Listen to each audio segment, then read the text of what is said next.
بسم اللہ الرحمن الرحیم۔ السلام علیکم ورحمۃ اللہ وبرکاتہ۔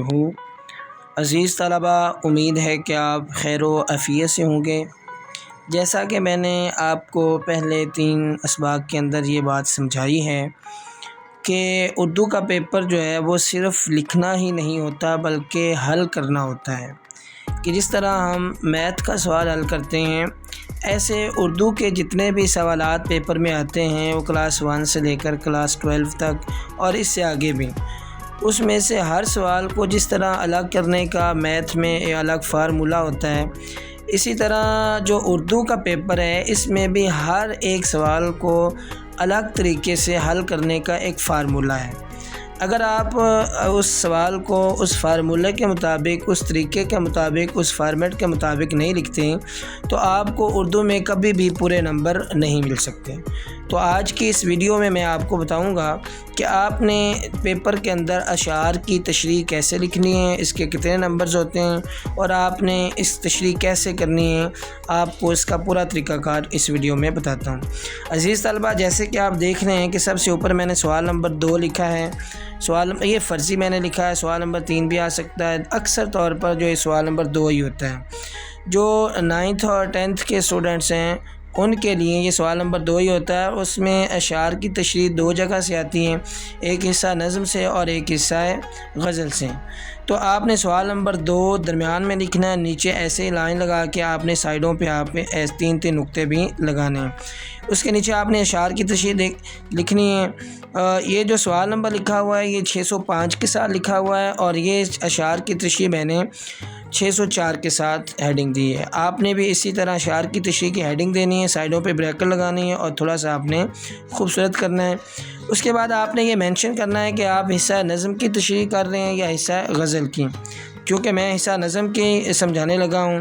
اگر آپ نے حصہ غزل کی کرنی ہو تو یہاں پہ آپ حصہ غزل لکھیں گے اور نیچے ایک لائن اور اس طرح آپ نے ایک نقطہ سائڈوں پہ لگانا ہے۔ اس کے بعد آگے چلتے ہیں۔ اس کے بعد آپ نے کیا کرنا ہے کہ جس شعر کی آپ نے تشریح کرنی ہے اس شعر کو آپ نے یہاں پہ لکھ لینا ہے۔ اگر آپ کے پاس آپ یہ سمجھتے ہیں کہ وقت کم ہے تو آپ اس طرح کریں، 1-2 لفظ شروع سے لکھ دیں اور 1-2 لفظ اینڈ سے لکھ دیں، درمیان میں آپ نقطے لگا دیں۔ تو یہ حصہ نظم میں سے غزل جو ہے نظم حمد سے شعر میں نے ایک لکھا ہے اور یہ 10ویں کلاس سے۔ اس کے بعد آپ نے کیا کرنا ہے کہ جس نظم سے آپ نے یہ شعر آیا ہے اس نظم کا عنوان ایسے لکھنا ہے۔ نظم کا عنوان کچھ بچے لکھ دیتے ہیں نظم کا نام، تو نظم کا نام نہیں لکھنا بلکہ لکھنا ہے نظم کا عنوان۔ اس کے بعد رابطہ کی علامت لگانی ہے، پھر جو نظم ہوگی اس کا نام آپ نے لکھ دینا ہے کہ حمد ہے، نعت ہے یا اس کے علاوہ کوئی اور ہے۔ تو آپ نے یہ خیال کرنا ہے کہ یہاں اگر یہ مارکر کے ساتھ لکھا 604 کے ساتھ تو یہاں آپ بلیک پوائنٹر استعمال کریں یا پین استعمال کریں۔ اگر آپ دونوں چیزیں مارکر کے ساتھ لکھیں گے تو پیپر کی جو خوبصورتی ہے، جو پریزنٹیشن ہے، اس میں کمی آئے گی۔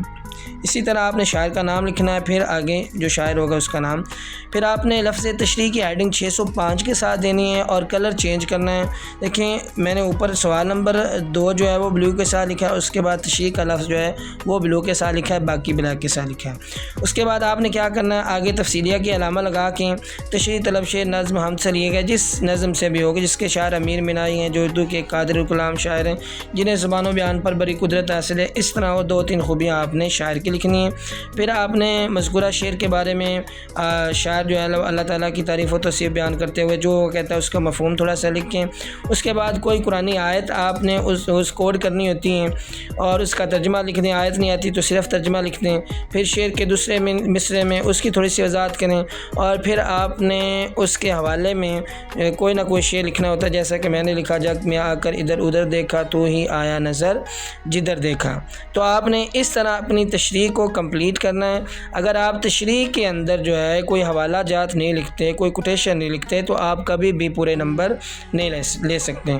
نمبروں کی تقسیم کیسے ہوتی ہے، آپ کو نظم کا عنوان اس کا 1 نمبر ملتا ہے، 1 ایک نمبر شاعر کے نام کا ملتا ہے، اور اس کے علاوہ جو باقی 8 نمبر ہوتے ہیں وہ آپ کی تشریح کے ہوتے ہیں۔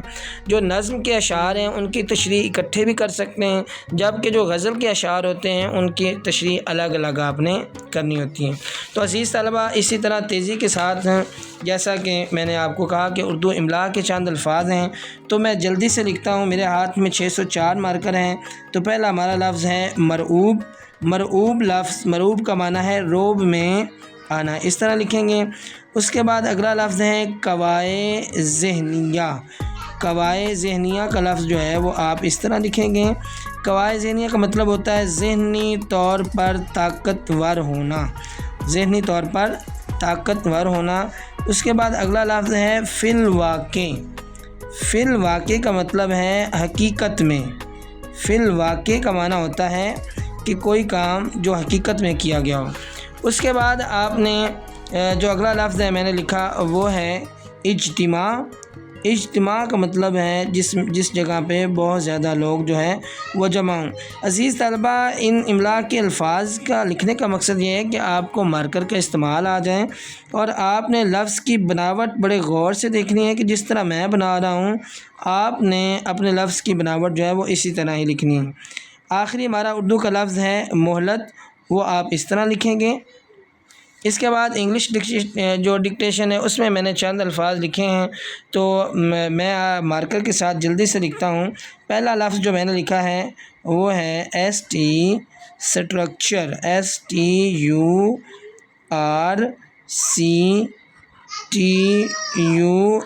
اسٹرکچر۔